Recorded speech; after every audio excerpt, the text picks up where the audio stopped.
Hello, everyone, and welcome back to the Quixotic Topic. My name is Daquan, and today I'm joined by. Benelli Amosa. And today we will be talking about theater, or theater. And so, Benelli, you were the responsible for the North Carolina School of Science and Math's skits for Africa Fest, which is a cultural extravaganza that we have once a year. Would you mind telling me a little bit about your theatrical background and what inspired you to create skits? Yeah, so I've just always really loved theater, like ever since I was young. Although I've always gone to like STEM-based schools, I never got to really be exposed to theater. So when I first entered high school, I knew immediately that I wanted to join drama club and I wanted to audition for all the plays that were offered. So ninth grade, first semester, I auditioned for a play and I didn't get in, and that really hurt because that was my first ever theater audition. But then for the second semester, sort of half play, half musical, Peter and the Starcatcher, I auditioned and I landed the role of, or a double role of Betty Bumbrick and teacher. Hmm. And in this first production of mine, I had to fake a British accent, so that was just a really fun experience for me. Do you still have it? I feel like I do remember part of my monologue from Betty Bumbrick, so I could go into it and get my posh British on. I also watch a lot of Love Island, Oh, so I feel like word. that trash TV, Yeah, that but would really, definitely help. yeah, it definitely gets me in the zone of making British accent. So I would assume that you watch a lot of performances and plays, seeing as that it is something you're passionate about. Do you have a specific favorite? Well, most recently, this past summer, I got to see Waitress on Broadway, and I went because my favorite Broadway actor, Jeremy Jordan, he was performing there, and I knew I just absolutely had to go see him live, Hmm. and so that live experience like made it my favorite musical because like there's definitely such a difference between listening to the recording on Spotify or something like that and being able to like see the stage lights and see these people like just perform these 8 shows a week. And then the really magical thing about Broadway that I found is that at the end of the show you can go outside and meet the actors, and I Oh, thought really? it was just such like a surreal experience, and they can like sign your playbills and programs, and so Waitress definitely became my favorite because of that. Oh, word. So do you have dreams in sense of performing on Broadway eventually? That is like a potential thing for me, although I'm not trying to go to school for singing or acting or anything like that. Mm-hmm. Although like I absolutely love to act and I love to sing, and it takes up a lot of like my extracurriculars because I do a cappella at the school and I'm also doing the musical. But I would like to go into film specifically. Oh, okay. I feel like with the film industry it would be better just like practically in order to like get a Right, right. solid career and stuff like that. Definitely. Whereas trying to become an actress or a singer or a combination of the two, that would be just be very difficult for me to accomplish. So, from what you've told me, it seems that you're very proficient in terms of acting. What are some difficulties that you've encountered throughout your semi-professional career? I feel like there is a bit of just making sure that I don't mess up Hmm. because in rehearsal you can like get it down and get it down, but then the second that you're on that stage, you basically just have this one shot in front of this audience to get it right, and they don't know what you've been doing for like these past few months and how hard you've been working, and so then if you just mess up on stage, it Then, looks like, like you yeah, didn't like put in the effort that you really did because it's just this one time that you get to do it. definitely. It's a lot of pressure. Yeah, it's very nerve-wracking to make sure that you get it all down, but if you do get it all down, it's this like huge relief to Right, know right. that Like you a did really that. big shot of dopamine, I would assume. Yeah, exactly. Like you did this. Mhm. So, when it comes to creating skits for like the skits that you made for Africa Fest, what inspired you to start writing per se? And like, do you have a background in writing skits? I don't necessarily have a background in writing skits per se, but as I said before, I've always loved the idea of like acting in theater from a young age. Like we would watch movies and TV shows all the time in Hmm. my household, so I was like, wow, acting is so cool. So whenever I would have the chance to, in all like my school projects, it would be like you can choose any like form to present your project, something like that. Hmm. And I would always just go for a video or a skit, basically. Right. So I'd always be writing for that. Okay. And so when it came to Africa Fest and I saw that there were options for committee heads and that I saw skit committee head, I was like, that is my calling right there. Yeah. Because I love to perform, and so like writing skits is obviously going to be a part of that. And I just have like a bunch of ideas like floating around in my head, and so I feel like I really want to like write those down, like have those come to fruition. So, do you have like, I guess you said you wanted to pursue film. Do you have like a backlog of potential movie ideas?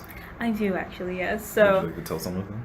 yeah, so I was thinking that I could potentially have this sort of dual perspective film. Like for me, I really like the genre of drama in film. And I also really like it when films don't necessarily have a happy ending and it's like a bittersweet sort of thing. Okay. Because I feel like a happy ending almost makes it like too Cliche. easy. Yeah, cliche, almost too easy for the audience. I like the audience to come back from a film like feeling just the widest range of emotions that they can. Hmm. And like whether it be like anger and sadness and happiness all like bundled together. So this idea I had was going to be this dual perspective between like within a relationship, Hmm. and it was going to be um, like a day or like even like a week taken from one perspective where the camera is like as the person, so you're seeing it through their like lens basically, and you're going to see that like their partner is like very like rude towards them, like not really great at all. Not the best relationship. Yeah, doesn't really care about them. But then like halfway through it switches to the other perspective, so now you're the other person. But then you see that on the other way around, the partner that you were just seeing from the perspective of is actually like just as bad, if not worse. But Oh, then wow. by the end, you see them like still so totally in love. So just kind of like the audience, I just want them to feel a little bit like frustrated or something like that. Yeah, I've actually like never heard of a concept like that before. That's really interesting. That's definitely something I would probably want to see. Yeah. Do you have a favorite movie? Yes, I do have a favorite movie. My go-to is always Titanic. Titanic, a classic. I cry every time I watch it. Mm. The music is so beautiful, and then like when I was younger and I would watch Titanic with like my eyes closed for some parts, obviously because my parents want to censor it. But I've always loved Titanic. But now like that I'm more into film and I can like actually look at the different parts of it and appreciate it a lot more, I feel like I am able to see different components and be like, wow, that was such like a good choice. Mhm. Let me look at like the cost of design and how like precise it was in looking at like establishing like different like social classes and stuff like that. Right. And then Right. obviously, like as I said before, the music has like such a giant impact on when you're watching it. Definitely. How much would you say music plays an important role in creating theatrical performances in movies? When it comes to theatrical performances, I feel like music doesn't really play as much of a role. Like for me, music on stage almost can be sort of cheesy in a way, Hmm.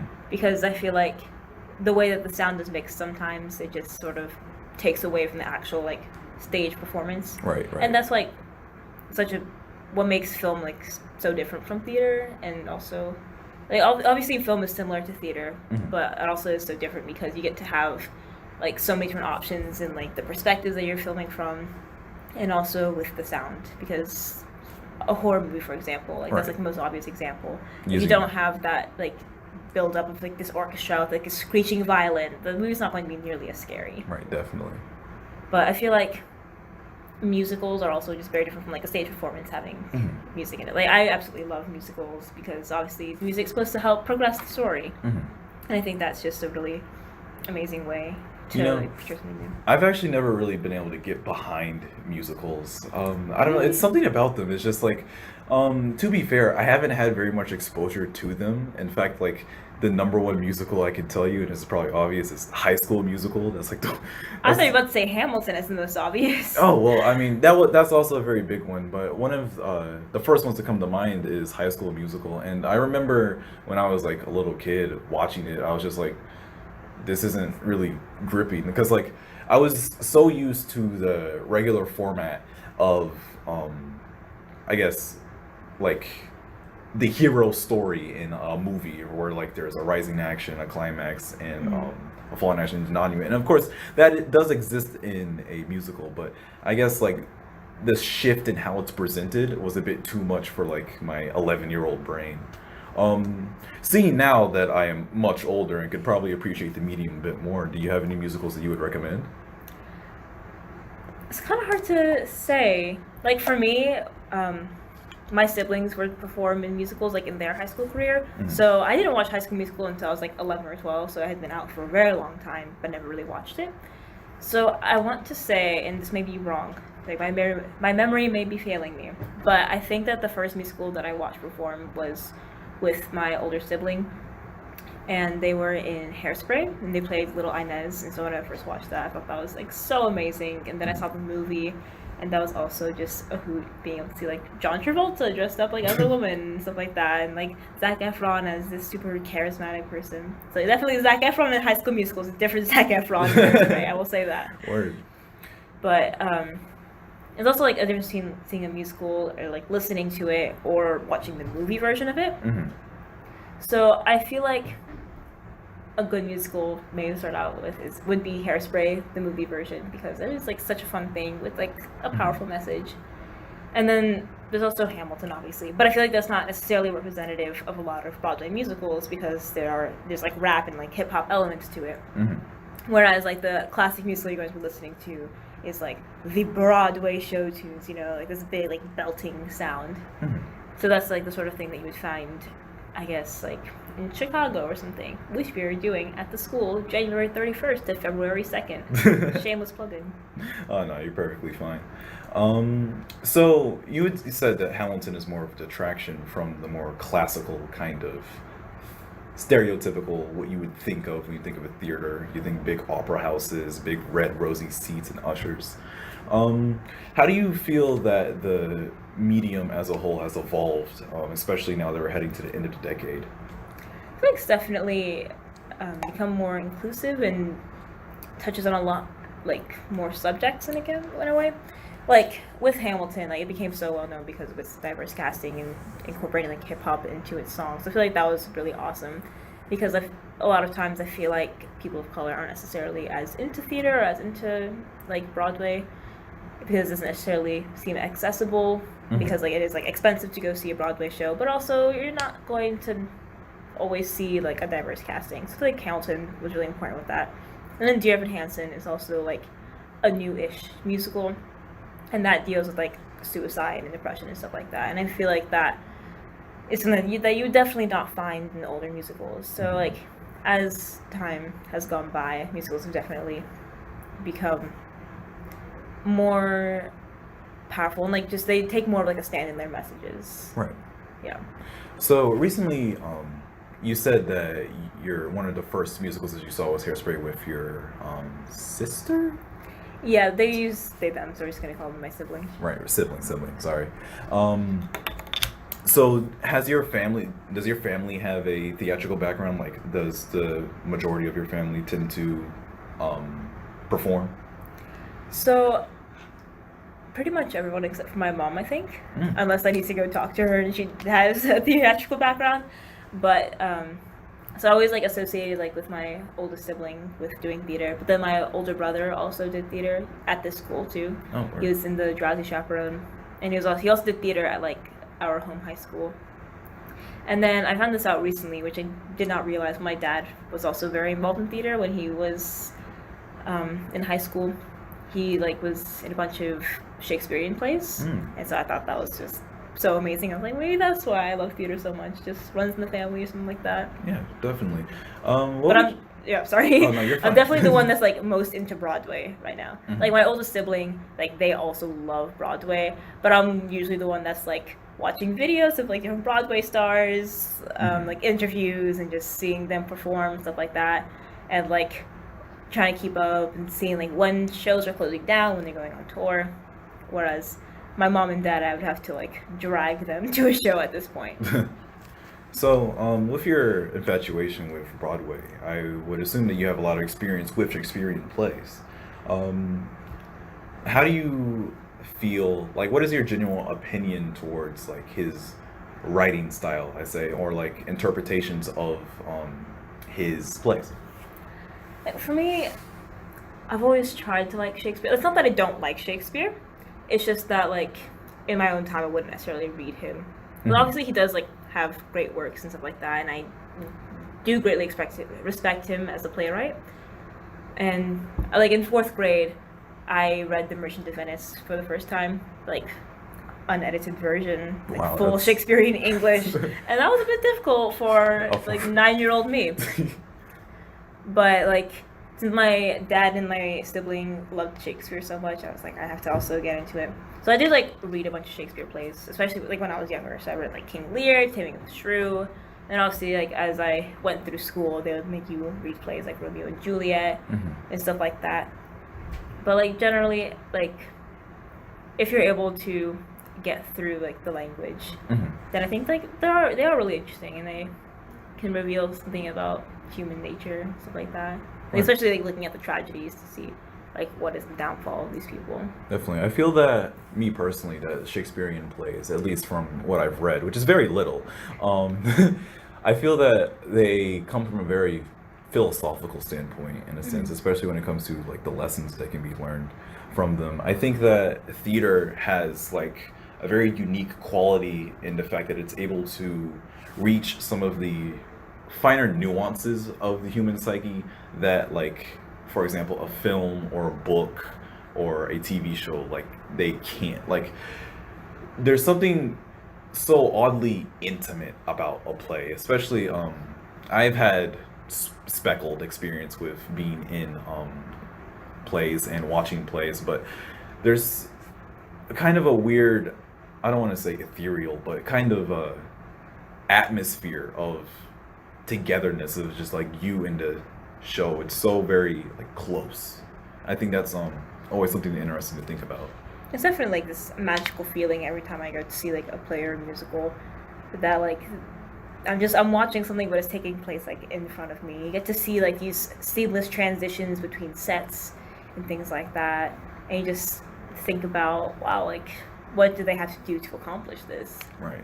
So it is like definitely a surreal experience every time I get to see a show. Definitely. And on the note of like how they pull things off, I've recently, with my participation in some of the Africa Fest skits, I became privy to the amount of work that the technical crew does, and I feel like that's something that we don't really touch on much because everyone's always focused on like the glitz and glam of the actors being on the show, for good reason, because like you don't see the tech crew. But it's really interesting to see just how technical these theaters can get, especially when it comes to pulling off stuff like lighting. And so my question to you is, seeing as that you're at a STEM school with a passion for things that isn't stereotypically STEM, how do you find kind of that middle ground? Well, I feel like with the STEM part of it, it's always going to be like in my classes. Like I'm taking neuroscience right now and I'm in AP chemistry. So that's where all like the STEM concepts can come in. But then with all my extracurriculars, that really opens up like so much for me to like participate in. So I really am into like performing in the humanities. So they're all like amazing humanities courses here. But when it comes to extracurriculars, I don't really do STEM related things. So having the opportunity to like audition for musicals and be able to participate in Africa Fest, like all of the cultural fests that we have at the school, is a really amazing experience because you get to just have this time set aside to like practice and work on it and showcase part of your culture to the entire audience. Yeah, definitely. It's again, a very magical experience. Do you feel that theaters and plays have been over commodified in the sense that it's like there's so much that goes around like the press in terms of like advertising it? Do you think that in a way can take away from a show sometimes? I don't necessarily think so. I feel like having it become more like commonplace is really awesome, and so that more people are able to experience it. Because I feel like oftentimes, at least that's how it felt like in my old school too, it just felt like theater was almost like narrow-minded in its way. Like it just didn't have this like huge outreach. Like there wasn't like always a huge turnout for like actual performances and stuff like that. So I feel like if it is getting like advertised more, then that's like a good thing, because I think that theater is something that everyone should try at least once. Sure. Okay. So if you were responsible for motivating like kids or people of all ages actually to get into theater, what would you tell them? I think that I would say probably that theater is a way to sort of have an escape, as you get to just become another character where you don't have to think about like your problems of the day or anything like that. Mm-hmm.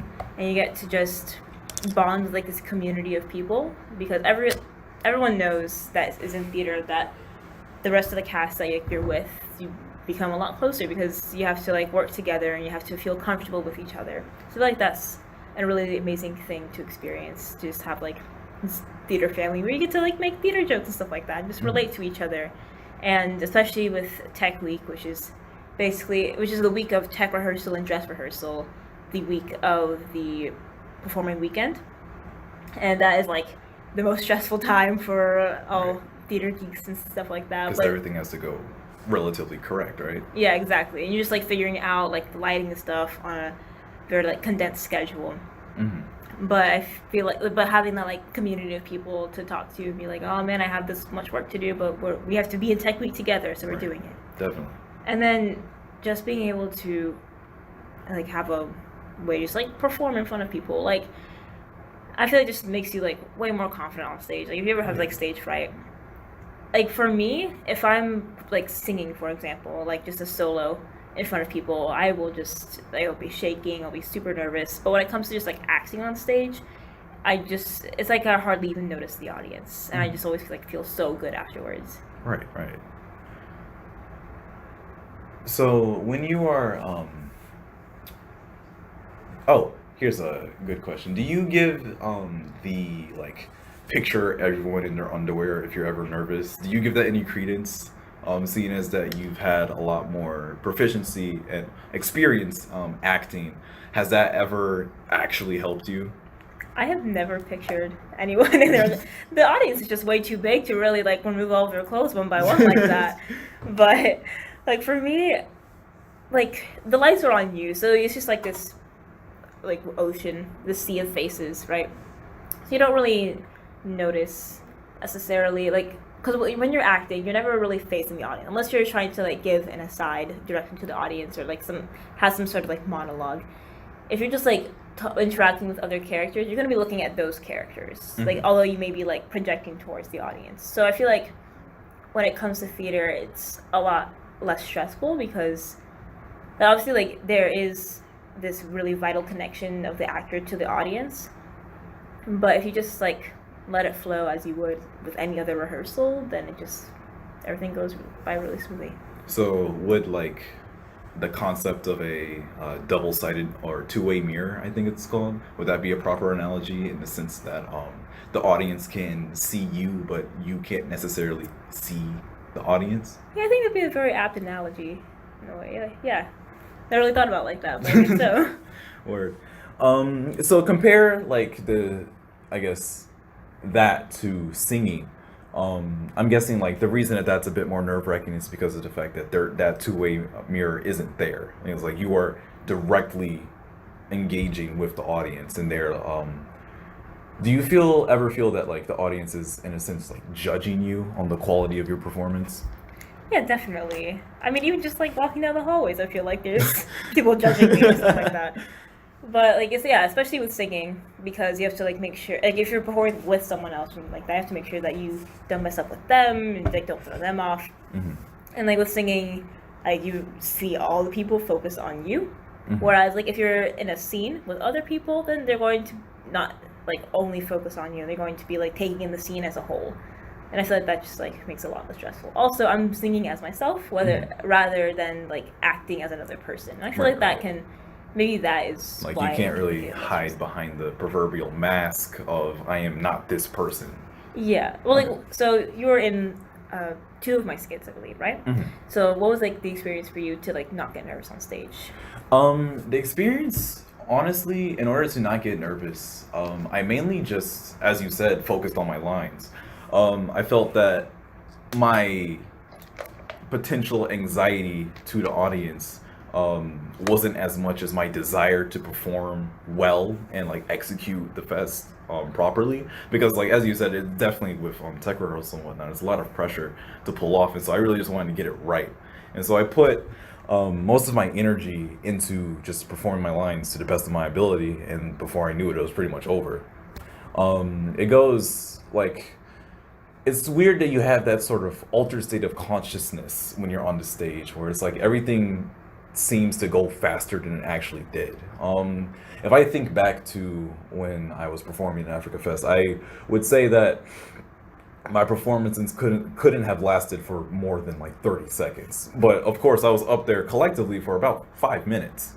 And so like that exponential difference in realized time and actual time, I think is definitely something that is important to factor in when it comes to anxiety. It's like it'll be over quicker than you think. Yeah, exactly. And like for me, unless I make like some sort of egregious error on stage, then like after performance, I will just like not remember anything that just happened on stage. Like it happens like especially with like my plays and stuff like that. I'll just wonder like, did I say that line correctly or something like that? I just won't remember at that Right, point right. because it just went by and it went smoothly and stuff like that. Yeah. Definitely. And so when it comes to egregious mistakes, what can you do to like shore that up in a sense? Is like, well, I guess the first question that we should ask is, have you had any grand acts of messing up on stage before? Yes, Mm. but people didn't notice apparently. Oh. So like the thing I like tell everyone like for all the skits and stuff like that is just like if you mess up, don't say oh sorry or oh that wasn't right, anything like that. Just like keep going with it. And yeah, people as long just try to make sure that people don't notice because no one knows the script or anything like that like you do. Right. So like if you mess up and you know in your head that you messed up, if you are able to just like continue going with it and like make sure it doesn't like detract from the actual show, then it's fine. Like I remember it was in a rehearsal, so it wasn't like too bad that it happened. But the person I was in a scene with, he was supposed to like ask my name so I could like introduce myself, but he didn't do it. He like skipped that line, and I was like, oh dear, how am I going to like how are people going to actually know what my name is, because later on he references my character, so I'm like, okay, I should like slip that in. So I just like slipped it in and it was like totally fine. Okay, cool. And so other than that, have you like when you were watching a play, have you seen anyone make like a large mistake in that same vein? Not that I can directly recall. I feel like so I was a student director for the first trimester show Lost Girl, Mm-hmm. and I was there at every rehearsal every day. And so by that point, I basically knew like the entire script because I had to see it performed so many times. So like I would be watching the show and I hear like someone mess up. I'm like, I know the mess up, but I doubt like any other people actually would. Definitely. Do you think that memorizing like scripts and memorizing lines has assisted in your ability to recall things not related to theater?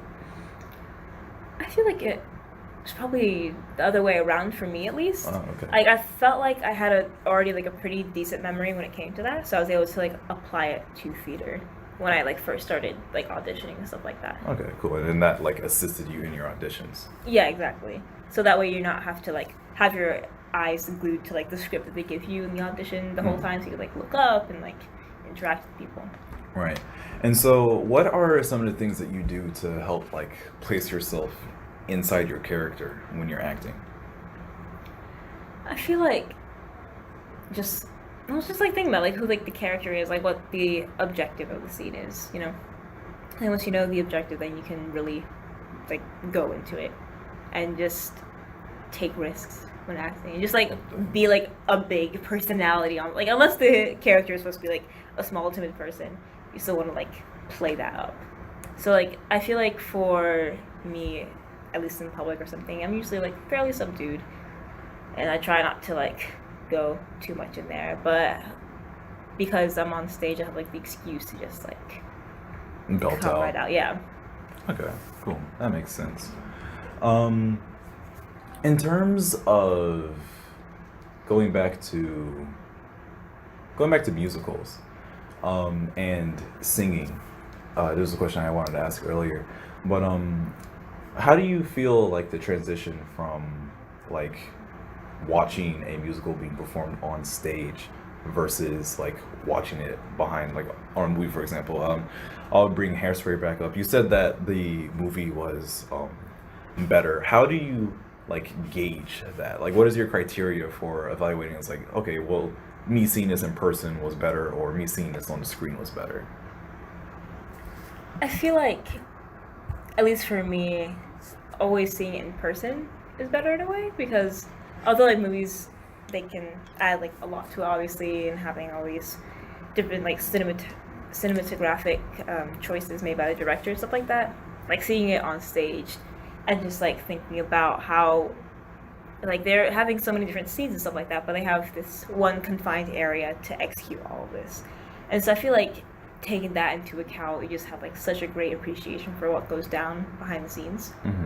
Whereas like for a movie, you can choose different locations and you have time till you are able to mess up because you can have multiple takes, whereas on stage you have just It has to be like one and done. Exactly. Right. So seeing as that you are very much like in the film and theater world, I would assume that means you're also privy to reviews and critics. So how exactly do you evaluate something that is bad? And I say that in air quotes. Like what do you look for in a bad performance, for example? I feel like, well, a bad performance, obviously, I think like objectively, a lot of people would be like if they forgot their lines, or like if it was like disorganized, I guess, in a way, without like it being purposeful disorganization and chaos. Because often, like sometimes you're going to have like people like going all in different directions, but they're supposed to. But like if it's just like looking messy, because you want it to have like this seamless thing, as if you're watching it like take place in real life. So like an important thing that I think like for theater and like movies too is that you want to feel like you're watching something take place like in real time in real life, and you don't want to be like taken out of that experience and just think about, oh wait, this is a play, or oh wait, this is a movie. You want to be able to connect to the characters and feel the emotions that they're feeling. And so like if the actors just have like this monotone dead voice as they're like delivering their lines, then you're not going to really feel like connected to the performance. Okay. And so has there ever been a moment in which like you watched a performance and like you loved it, and then you saw the critics' receptions and they like tore it to pieces? I feel like, yeah, there are definitely like a lot of movies that I've watched that I will just be like, wow, that was such an amazing movie. And also like I'll look like at the message of the movie, for example, but then the critics will be like, this was bad, like a half attempt, yeah, like right. I don't know what the director was thinking, stuff like that. I can't think of any like specific names off the top of my head, but like I distinctly remember like loving a movie and then like seeing it have like 5% on Rotten Tomatoes, something like that. How do you respond to like the subjectivity that goes into criticism? Well, I just sort of don't pay attention to it really. Like a lot of times critics will love a movie that I will just not like whatsoever, for example. Like Dunkirk, that was nominated for a lot of Oscars, but I did not enjoy that movie at all because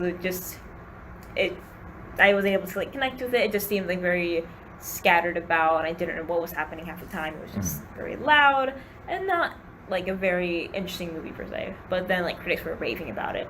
So anytime like we're getting ready to like go watch something, like we'll look at the reviews and be like, okay, cool, but we don't really trust it that much, so we're just gonna like see it for ourselves. You take it with a grain of salt. Yeah, exactly. Definitely understand. Like a whole salt block, we're gonna take it. Large grain.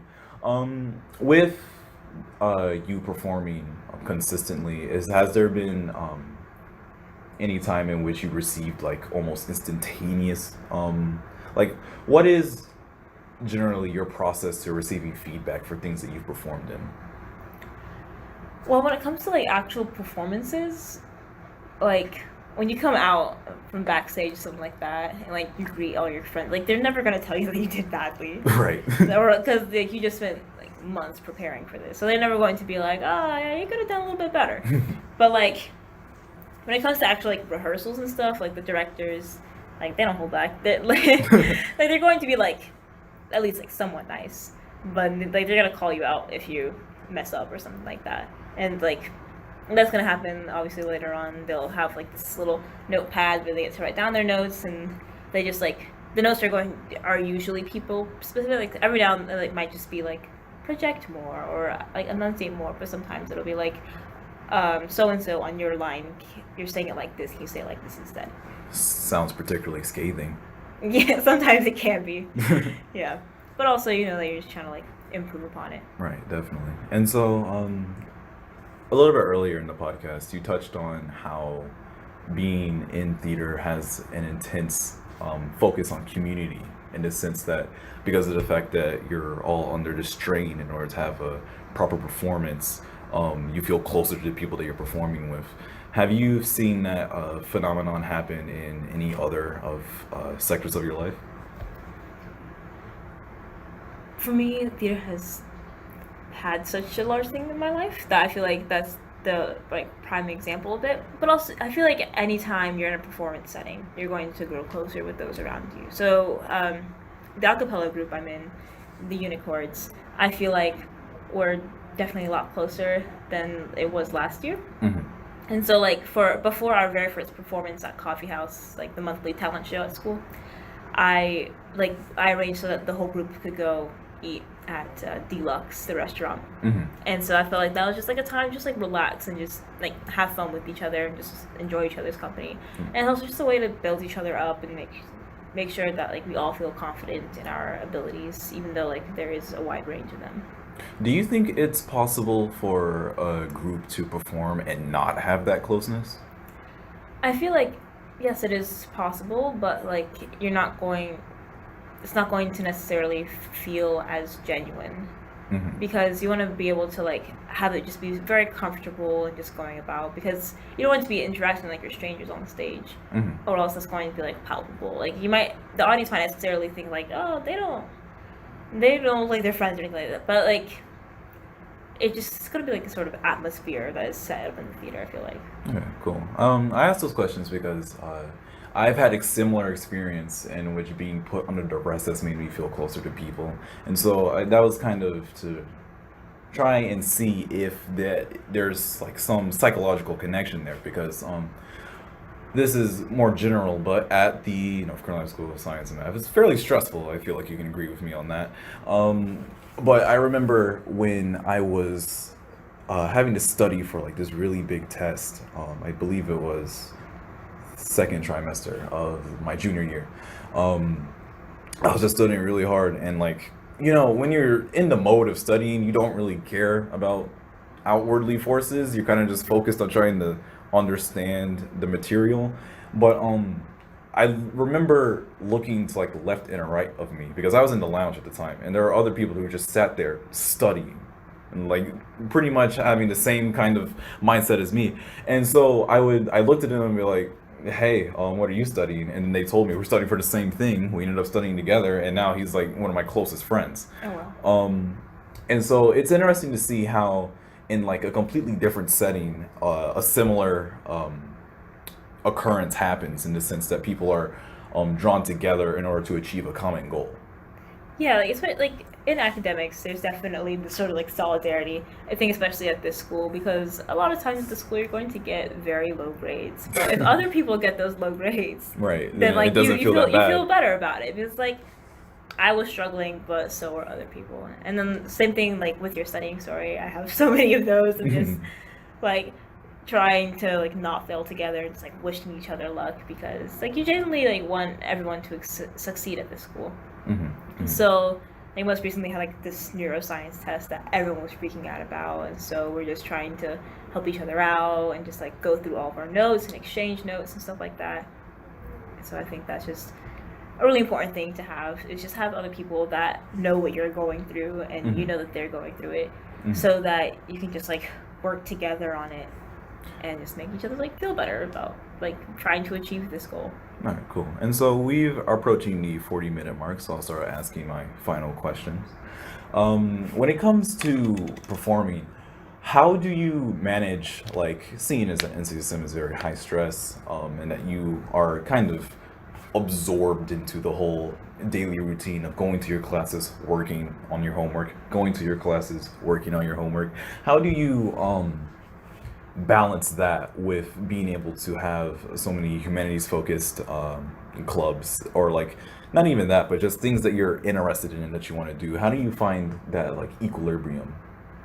Well, like when it comes to that routine of going to classes and then doing homework, like having those extracurriculars to cut in between, like that time is really helpful because like it's going to class and then theater rehearsal and then another club and then homework. So that is like a bit stressful with like getting all my work done on time, but like I would never want to drop any of my clothes because like they're so nice to go to and like be able to like see the same familiar faces and you can like talk a little bit about homework and like talk about your stresses, but then you can also just like talk about what you're working on like right now in this club setting. Word. And so you tend to not bring the stressors of the outside world into your work when it comes to performing. Yeah, I try not to. Like at theater rehearsal, especially when I was like student director, I was thinking, yeah, well, I could probably like do some homework while I'm here, while everyone else is on stage and I'm like sitting in the audience right now. But then, like as I was doing, I was like, no, I can't do this. Like I have to be like engaged with it. I'm going to just like put away the homework. Like it'll get done when it gets done. That's a very it's a bold mindset to have, especially when it's like, it on the off chance that you end up getting sidetracked even more after your club finishes and the homework doesn't get done, and it's like you it's interesting to see how people like take those risks to do the things that they want to do. Sometimes whether that be putting aside the things that they have to do. And then even then that asks like bigger questions of like what do you actually ever have to do as a human? Like other than eat, drink, and sleep, I guess. But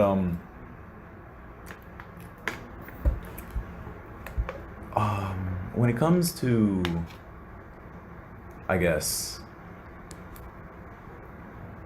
spreading your talent, maybe this would be a good way to end the podcast. What are some tips and tricks that you have for people who would like to pursue the theatrical fields? I think just like try it out. You know, like the first step doing it is to go to that audition. Like I remember back, I think like freshman or sophomore year, I had this friend that I hadn't seen in years, and I saw him auditioning for state play I was auditioning for, and I was just shocked. I was like, I never knew that you were interested in theater. He was like, yeah, it's my first audition. I was like, mine too. So like just having that first step into auditioning, because it can be like intimidating being surrounded by people that are like, oh, I've done community theater since I came out the womb. All right. So, but like just like trying it out, and if you don't get cast, like it's not the end of the world. Like it will hurt, and it's okay to hurt, because like although it seems trivial to not get cast in what you're really hoping to get cast in, like it hits so hard because you're like, what did I do wrong? Why wasn't I good enough? And just think that like there's other opportunities to like get into it and other opportunities to perform. Like I didn't get like the role I wanted for the musical, for example, last year, but I still had Africa Fest, and like I was able to do skits there too.